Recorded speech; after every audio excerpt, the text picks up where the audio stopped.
എനിക്ക് പറയാനുള്ളത് ഞാൻ അന്നൊന്നും ഒരേ വാക്കാ പറഞ്ഞത്. എൻ്റെ മകൾക്ക് പറ്റിയ ഇതേപോലെ ഇനിയൊരു അമ്മ ഈ ഭൂമിയിൽ കരയരുതെന്നാണ് ഞാൻ പറഞ്ഞിട്ടുണ്ടായിരുന്നത്.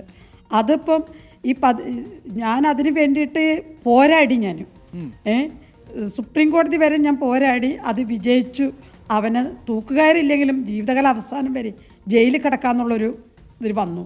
അതൊരാശ്വാസം സമാധാനമായിട്ട് ഞാൻ ഇന്ന് വരെ ജീവിച്ചു. പക്ഷേ ഇന്ന് ഇവൻ ജയിലിൽ ചാടി എന്ന് പറഞ്ഞപ്പം അതൊരിക്കലും ഉൾക്കൊണ്ട് പോകാൻ പറ്റണില്ല.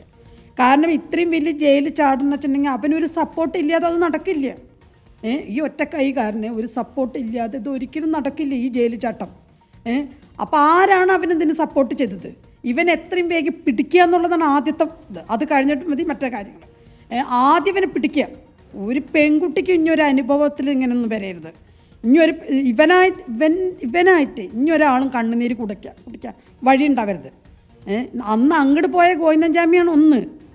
ഇപ്പം ഞാൻ ഗോവിന്ദൻചാമിയുടെ ഫോട്ടോ കാണുന്നത്. അന്ന് അങ്ങോട്ട് പോയ അവനാണോ ഇത്? അവനെ കണ്ടാൽ പോലും ആൾക്കാർക്ക് തിരിച്ചറിയാൻ പറ്റില്ല.